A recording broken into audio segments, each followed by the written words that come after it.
अभी मैं आपके सामने एक संस्कृत का श्लोक प्रस्तुत करने जा रहा हूँ। इसका शीर्षक है कि इस दुनिया में पंडित कौन। पंडित अर्थात ज्ञानी व्यक्ति, न कि कोई व्यक्ति जाति से पंडित। एक संस्कृत में श्लोक है, मन न रंगाए जोगी रंगाए लिए कपड़ा और डरिया बढ़ा के जोगी बन गए बकरा। तो मैं उस पंडित की बात नहीं कर रहा हूँ, पंडित अर्थात ज्ञानी व्यक्ति। तो आइए श्लोक प्रारंभ करते हैं।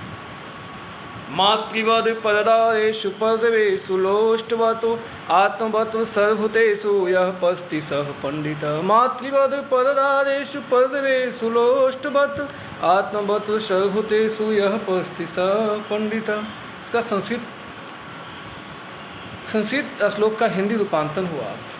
मातृ मतलब माँ, वत मतलब समान, मातृवद, पर मतलब पराया दूसरा, मातृवद पर दारा मतलब पत्नी, जो दूसरे की बहू बेटियों को, दूसरे की माँ बहनों को अपनी माँ बहन के समान, अपनी माँ बहन के नज़रिए से देखे।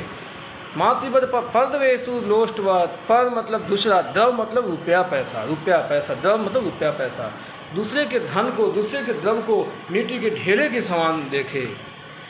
मातृवत परदादेशु परद्वेषु लोष्टवत आत्मवत सर्वभूतेषु, जो सभी आत्माओं में, पशु पक्षी सभी जीवों में अपनी आत्मा को देखता हो। अगर आपकी आत्मा को चोट जाए, आप कोई पहुँचाए तो जो दुख होता है, तो आपको वही फीलिंग, वही इमोशन दूसरे के साथ कर रहे तो आना चाहिए। यह पस्ति सह पंडिता, जो इस नजरिए से सभी चीज़ों को अगर देखता हो, यह पस्ति सह पंडिता, जो यह देखता हो वही वास्तविक पंडित है। इस श्लोक से पता चला कि वास्तविक में पंडित कौन, जो दूसरे के माँ बहन को अपने माँ बहन के समान, दूसरे के धन को मिट्टी के ढेले के समान, जो सभी प्राणियों में अपनी आत्मा को देखता हो वही पंडित है। मैं आशा करता हूँ कि पंडित कौन पूरा समझ में आ गया होगा। बहुत बहुत शुभकामनाएं।